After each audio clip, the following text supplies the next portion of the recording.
2Country Radio. Find us on Facebook and Twitter. We play more music every hour, every day. 2Country Radio. Turn on, tune in. Well, thank you, take one, for chatting to me today. You're welcome. I first saw you at CRS last year when you did the Big Machine lunch. Mm-hmm. And I remember, because obviously at CRS you see so many artists Right. just, all week. And I sat down with Chris Crawford from the CMA afterwards, and he said, "Who's your pick from this week?" And I said, Drake White. Oh, nice. He is amazing. The UK are going to absolutely love him. Yeah. And it was lovely to see on Friday everyone has fallen in love with you. Did you feel it on Friday at the CMA Songwriters? I did. I think. I think I felt.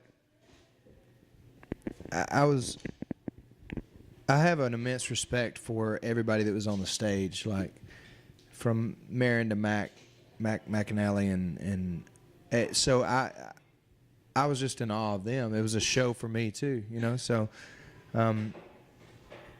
the fans over here are more attentive. When I say that, I'm not demeaning my American fans.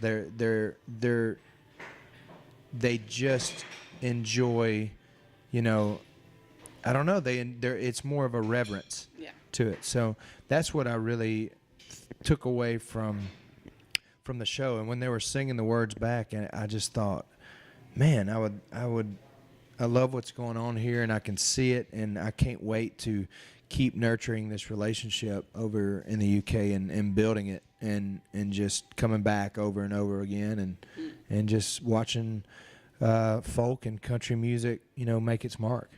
Because when the album came out here, our listeners, we were on a request show on a Tuesday, and instantly they were drawn to Story. The amount of requests I got from that. And when I was chatting to people earlier at the label, they were like, why did they pick that song? Mm-hmm. And I said, I don't know. Collectively, the UK, they just sort of pick something that they feel connects with them and is real and with you. And so do you find that, here you're picking out songs that maybe in America you wouldn't go as singles? Yeah, and that's what's great about it. I think Story, maybe it's kind of the folky, kind of bluegrassy type of jam, that it is. It kind of makes you dance. It kind of makes you. It's a fiddle tune, It's a good, and I'm just streaming from my Irish roots of that. Like that's what that may be why it's it's favored over here. But I do find it's such a subjective art. Yeah. Music is such a subjective art, and what I hear from a Van Morrison record or a Pink Floyd record may be totally different than what you hear, and we gather different things about it, and I think that's the beauty of it. Your music it is country, but you have a real soul about you. Mm-hmm. Thank you. What influences you, or do you just find your own? Because when you watch you feel like you have your own groove about you. Yeah, well, I'm looking if I can kind of I'm looking for this sound, this funky Appalachian soul groove. I love Motown music. I love hip hop. I do. I love Jack Johnson. I love Ben Harper. I love Nitty Gritty Dirt Band. I like the Shires out here. I like everything, even ska music. The rapidness of kind of freestyling and skidit and doot and dop and beat and all that stuff. I love that kind of percussive type feel. So for me, it's a constant journey. It's a constant evolution for what I'm searching for in a sound and what I'm trying to do. But it's always going to evolve. I have to evolve, and I'm always going to, because I'm always listening to different things and traveling. Traveling, I'll come back. I've gotten so many song ideas just from walking the streets of London. It's great out here for a good old Southern boy that grew up in Alabama, a small town, to come out here and eat Italian food, out in last night in this great little niche of a place. It's great.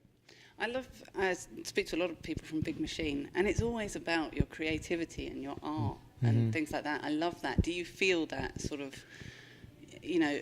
obviously it's a label with you, but your creativeness always seems to come first and come out in your music?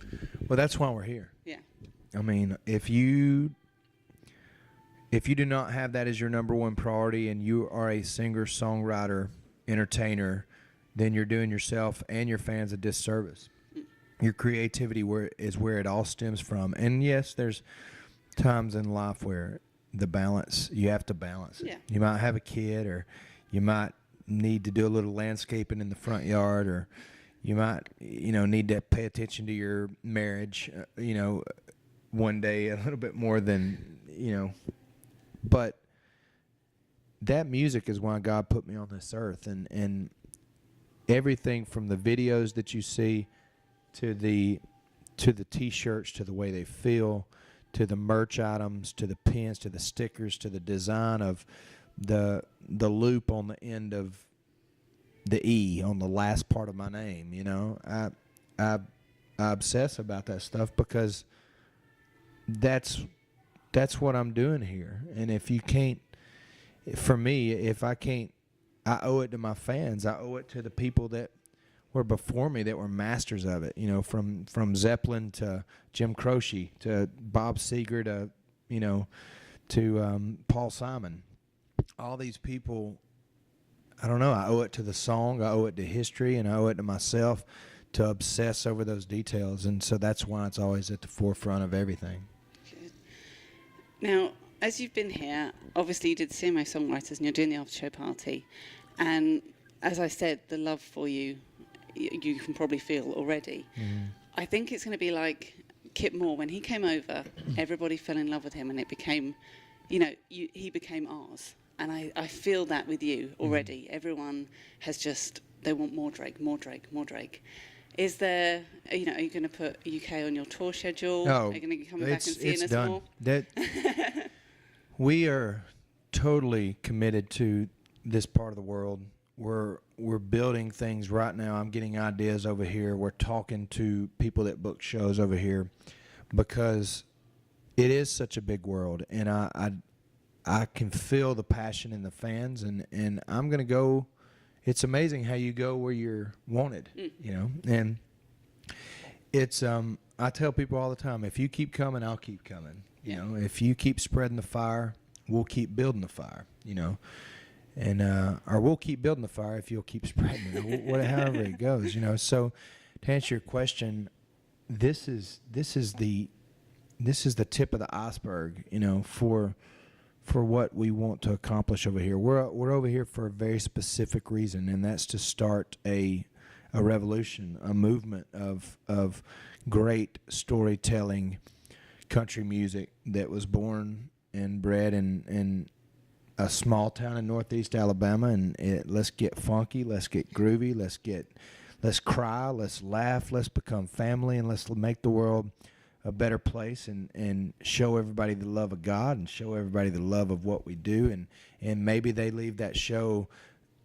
maybe we changed their life, maybe we saved their life, maybe they don't commit suicide but after they leave, maybe they're going, you never know what somebody's going through. So there's a bigger thing out there that so I know I went around the world, but yes, we want to be out here, and we want to be the UK's. We want to be y'all's. We want to be your brothers and sisters. I think that, we've taken you on, and I certainly look forward to seeing you back here. Thank you so much for taking the time to chat to us, and I hope the C2C experience continues to be as fantastic as it started for you. Well, thank you very much. I'm sure it will. We play more music every hour, every day. Turn on, tune in. 2 Country Radio.